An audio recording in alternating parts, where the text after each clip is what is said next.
অবৈধভাবে তারা মাংস এখানে নিয়ে আসে, বিভিন্ন হোটেলগুলোতে সাপ্লাই দেয়।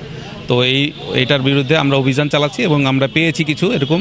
পাওয়ার পরে আমরা প্রাণী সম্পদ অফিস থেকে লোক এসে এটাকে আইডেন্টিফাই করছে যে এটা মানে ভেজাল এবং এটা মাংস পচন ধরে গেছে, গন্ধ আসতেছে।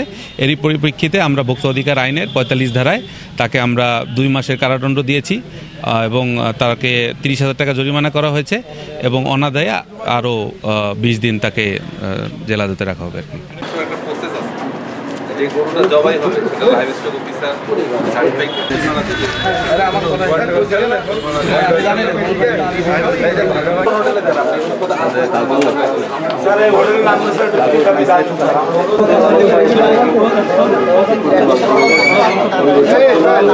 আপনি যাই কি দাদা সরি দেন এবার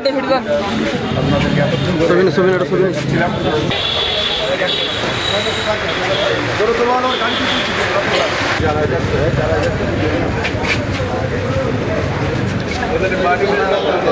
একটু হালকা নাম বলবো উনি